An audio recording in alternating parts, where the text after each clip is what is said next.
নমস্কার, আমি মৌকথা। আমার চ্যানেলে সবাইকে স্বাগত জানাই। আমি তো আপনাদেরকে বলেছিলাম যে আমার কাছে যত গাঁদা গাছের কালার ভ্যারাইটি আর গাঁদা গাছের ভ্যারাইটি থাকবে আপনাদের সঙ্গে সেটা ভিডিও করে শেয়ার করব। তো সেটারই এটা আরেকটা ভিডিও। তো আপনাদেরকে কালকে আমি একটা গাঁদা ফুলের ভ্যারাইটি শেয়ার করেছিলাম, যেখানে ফুলগুলো দেখাচ্ছিলাম যে অন্যান্য গাঁদা ফুলের থেকে সেই ফুলটা একদমই আলাদা।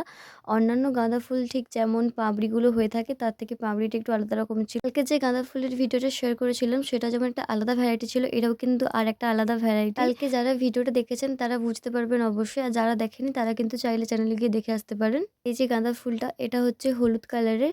এর ঠিক কাঁচা হলুদ যে কালারটা হয়ে থাকে সেরকমও একটা ভ্যারাইটি রয়েছে। আর এই যে হলুদ কালারের এরকম একটা রয়েছে। এর ডাবল পাপড়ি যেরকম একটা ফুল হয় সেটাও কালার ভ্যারাইটি রয়েছে। গাছটার একটা ব্যাপার রয়েছে, সেটা হলো যে এই গাছটা খুব ছোট হয়ে থাকে। এর পাতাগুলো ঠিক যেমন অন্যান্য গাঁদা ফুলের হয় তার থেকে একটু আলাদা।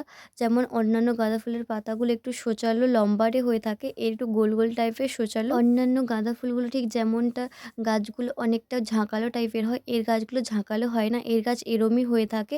আর এরভাবেই দেখলাম যে এর পাশ থেকে অনেকগুলো কুঁড়ি বেরিয়েছে, প্রত্যেকটা ব্রাঞ্চে বেরিয়েছে গাছে। আর কিছু গাছ তো আমি আমার ছাদ বাগানেও বসিয়েছিলাম, কিছু গাছ মাটিতে বসিয়েছি, আর কিছু গাছ আমি বাইরে এরকম ভাঁড়ের মধ্যে বসেছি, সেটা আপনাদেরকে আগেই বলেছিলাম। আপনারা কিন্তু চাইলে আপনাদের ছাদ বাগানের মধ্যে বসাতে পারেন। আমাদের যেহেতু বাইরে অনেকটা জায়গা রয়েছে, তো আমি সামনে এরকমভাবে বসিয়েছি, আর কিছু ভাঁড়ের মধ্যেও বসেছি, ছাদ বাগানেও বসেছি। আর সেই ভিডিওটা আপনাদের সঙ্গে আমি আগেই শেয়ার করেছি।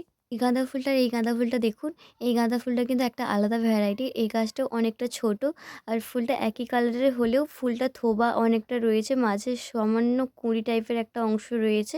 যদিও বা এটা ফুটবে না, এটা এভাবেই থাকবে। আমি এই গাছটাকে বসানোর সময় শুধুমাত্র বালি, মাটি আর ধানের যে খোসা হয় সেটা দিয়েছি।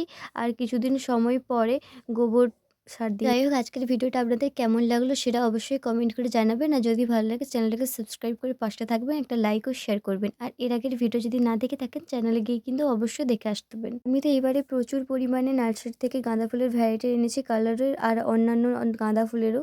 এও আপনাদেরকে ভিডিও করে আপডেট দেবো কোনটাতে কী কালারের ফুল হয় আর কত রকমের ভ্যারাইটি হয়।